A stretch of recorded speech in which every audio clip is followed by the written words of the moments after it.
नमस्कार, आप देख रहे हैं कैपिटल टीवी और मैं हूं आपके साथ वक्ता।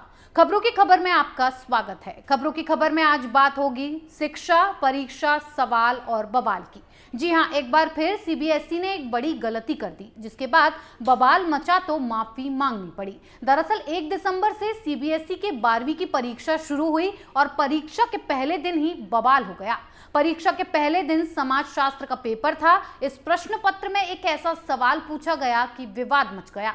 सीबीएसई की परीक्षा में समाजशास्त्र के प्रश्न पत्र में 2002 में हुए गुजरात दंगों से संबंधित एक सवाल पूछा गया। बच्चों से प्रश्न पत्र में यह पूछा गया था कि वर्ष 2002 में बड़े पैमाने पर मुस्लिम विरोधी हिंसा किस सरकार के शासन में हुई। इस सवाल का सही उत्तर देने के लिए 4 विकल्प दिए गए थे: कांग्रेस, भाजपा, डेमोक्रेटिक और रिपब्लिकन। जिसके बाद से इस सवाल को लेकर सोशल मीडिया पर हर तरफ से आपत्तियां आने लगी और केंद्रीय माध्यमिक शिक्षा बोर्ड पर 2 समुदायों के बीच जहर फैलाने के भी आरोप लगे। सोशल मीडिया पर लोग सीबीएसई से ये सवाल पूछने लगे कि क्या बच्चों को अब हिंसा पढ़ाई जाएगी। साथ ही ये भी कहा गया कि इस सवाल में मुस्लिम विरोधी हिंसा शब्द का इस्तेमाल क्यों किया गया, यानी बच्चों को ये बताया जा रहा है कि ये हिंसा मुस्लिम विरोधी थी और इसे हिंदुओं ने फैलाया था। सीबीएसई के सवाल पर बवाल इतना बढ़ गया कि उसे माफी मांगनी पड़ी और सीबीएसई ने इस विवादित मसले पर बयान जारी किया। सीबीएसई की ओर से किए गए ट्वीट में कहा गया कि समाजशास्त्र विषय के प्रश्न पत्र में एक अनुचित सवाल पूछा गया है। ये सवाल सीबीएसई के दिशा निर्देशों के अनुरूप नहीं है। बाहरी विशेषज्ञ ने प्रश्न बनाते समय बोर्ड के दिशा निर्देशों का उल्लंघन किया है। अपने बयान में सीबीएसई ने गलती स्वीकार करते हुए कहा है कि वो जिम्मेदारों पर कार्रवाई करेगा और सीबीएसई ने यह भी कहा कि बोर्ड के दिशा निर्देशों के मुताबिक प्रश्न पत्र को बनाते समय ये ध्यान रखा जाना चाहिए कि सवाल अकादमिक के हिसाब से वर्ग और समुदाय निष्पक्ष होना चाहिए। इस बात का विशेष ध्यान रखा जाना चाहिए कि किसी भी सवाल से छात्रों के सामाजिक और राजनीतिक पक्ष को ठेस ना पहुंचे।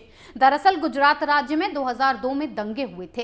इसकी शुरुआत गोधरा स्टेशन पर ट्रेन के 2 कोच में आग लगने के बाद हुई थी। इस घटना में 59 कार सेवकों की मौत हुई थी। राज्य में इसके बाद हुए दंगों में हजारों लोगों ने अपनी जान गंवाई थी। ये कोई हिंदू विरोधी हिंसा नहीं थी, बल्कि साबरमती एक्सप्रेस के 2 कोच में मुस्लिमों ने आग लगाई थी, जिसमें कार सेवक जिंदा जल गए थे। इसके बाद गुजरात में हिंसा भड़की थी। चलिए, सीबीएसई ने तो गलती मान ली, लेकिन ये कोई पहली घटना नहीं है। कई बार ऐसे मामले सामने आए हैं। हर बार किसी न किसी रास्ते से हिंदू और हिंदुस्तान को अपमान करने की कोशिश की गई है। इससे पहले देश के सबसे बड़े विश्वविद्यालय डीयू में इतिहास के पाठ्यक्रम में शहीद आजम भगत सिंह को क्रांतिकारी आतंकी बताया गया था। भगत सिंह के परिजनों ने इस पर आपत्ति जताते हुए उस मामले को डीयू के समक्ष उठाया। शहीद भगत सिंह को आतंकी लिखे जाने पर डीयू के वाइस चांसलर और 3 प्रोफेसरों के खिलाफ केस दर्ज कराया गया था। इसके बाद इस मामले में सुधार किया गया।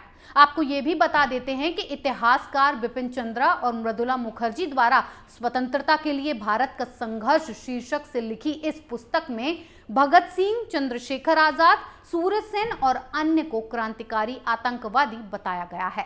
वहीं यूपीएससी की सीपीएफ 2021 की परीक्षा में किसान आंदोलन से जुड़े सवाल पूछे गए थे।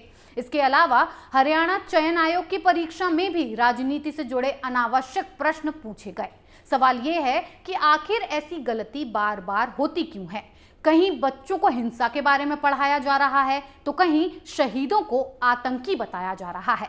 आखिर ये गलती कब सुधरेगी? और सबसे बड़ा सवाल ये कि आखिर ये गलतियां हिंदू और हिंदुस्तान को लेकर ही क्यों होती हैं। किसी किताब में अंग्रेजों को क्रूर और कायर क्यों नहीं बताया जाता? किसी किताब में मुगलों को बर्बर और क्रूर क्यों नहीं बताया जाता? मतलब साफ है कि हिंदू और हिंदुस्तान को बदनाम और कमजोर बताना है। इस पर आपकी क्या राय है, हमें कमेंट बॉक्स में जरूर बताएं। तब तक के लिए बने रहिए कैपिटल टीवी के साथ। नमस्कार।